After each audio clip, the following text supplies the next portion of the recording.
Having a high income isn't freedom. It's just a prettier cage.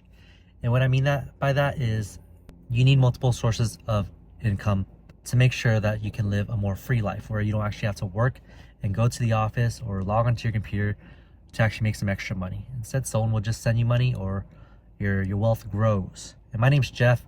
I'm a real estate investor, specifically in rural Airbnbs, and I own 20 units of real estate. And I'm gonna tell you about my stories of how I lived before I'm 34 and have the units that I have now and the real estate that I have now and the knowledge that I have now, and roll it back to age 25 when I just graduated from pharmacy school, and fast forward it a little bit to when I moved to Spartanburg, South Carolina. So at 25, I graduated from pharmacy school and I immediately spent some money on a car, this car specifically. I bought this car 9 years ago, my Subaru Outback. It's my dream car. And I've never had like a real large check before. So when I got my very first check, like real big boy check, which was like 30 bucks an hour as a pharmacy extern and eventually pharmacist, I was like, oh man, I'm gonna be great. It's gonna be like good now. So I bought this $32,000 car, pretty much with like no savings at all, besides the promise of like, hey, I have a good career now. I see that my job is bringing in like $3,000 to $4,000 every 2 weeks, which is freaking awesome. So I could afford this car and have $1,000 monthly payment. This car's paid off now, thankfully, but not from my job, from real estate, which is kind of cool.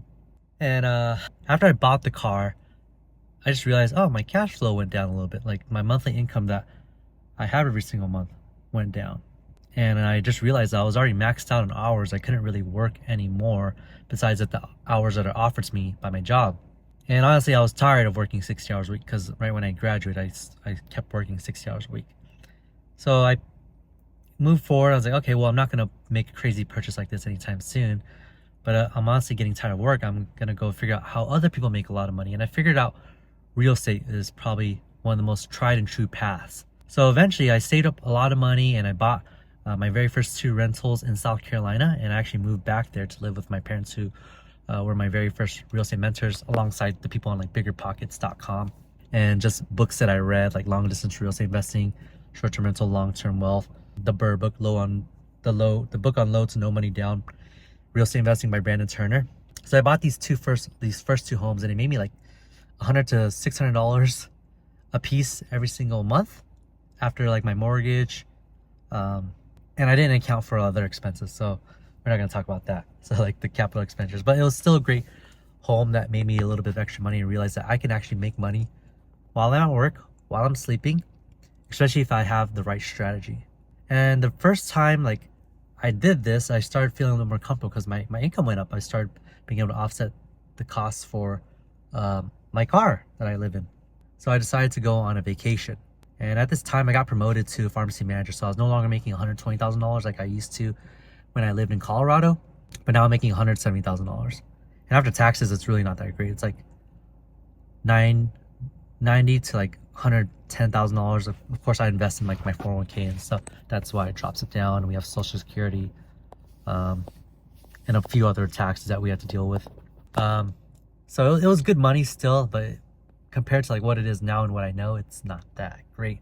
And plus I was investing about like 60 to 80 hours every single week into my job, and I really want to take a vacation. I think like I never took like a real vacation, like a long one without the stresses of like money on the back of my head till I was like 27.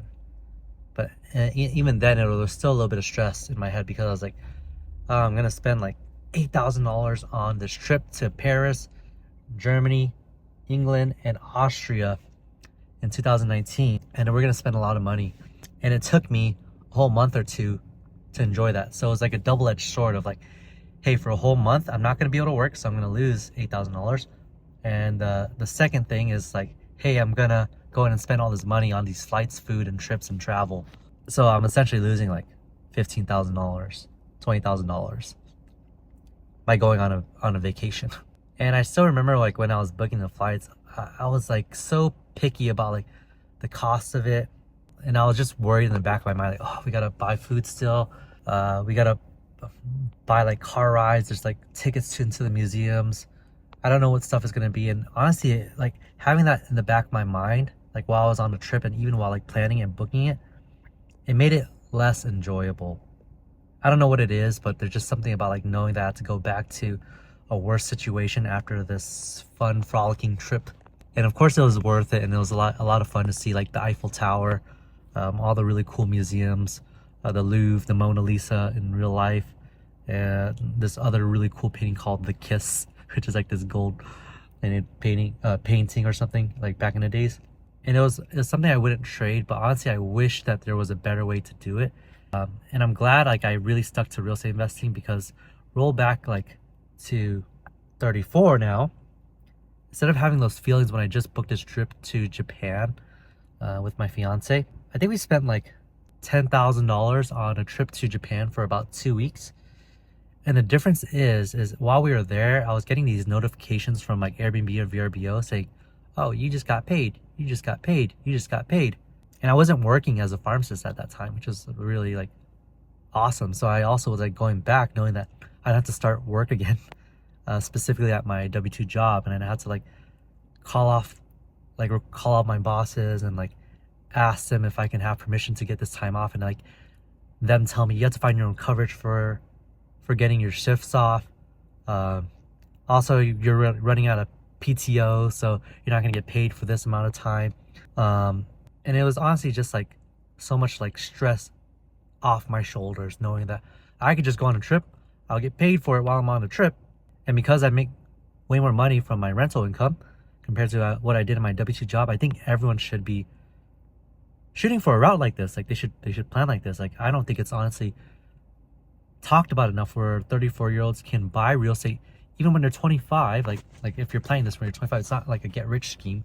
If you're planning this when you're 25, early 30s, there's a good chance by the time you're my age, 34, even if you're slower and like things go wrong and you're 40 and 50 now, you can live a pretty decent life, and it's quite stress-free. And I don't think people should be like leaning on their jobs to be the reason why they can go on a vacation and be like so stress-free.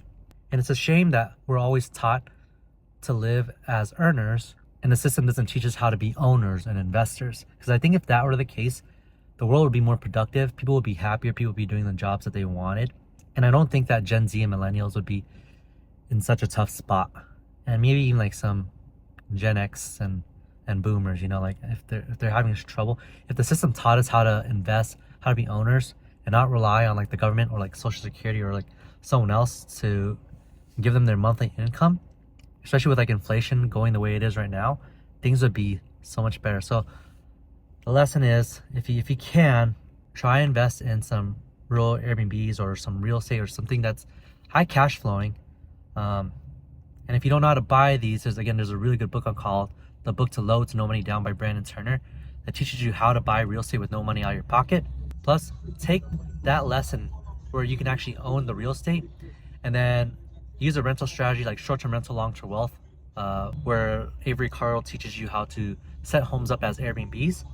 And then two last books, the book on long-distance real estate investing by David Green, which tells you how to buy in cheaper markets if you live in places like California or Seattle, where homes are way too expensive. And the final one to help you scale to like 10 rentals within 5 years, the book on the Burr book, which is Buy, Rehab, Rent, Refinance, Repeat. You get those 4 books down, you do a lot of studying, use ChatGPT, there's a great chance you are going to be in a great position to never have to rely on your job for an income, but actually become owners and investors in your business and build a life that you want.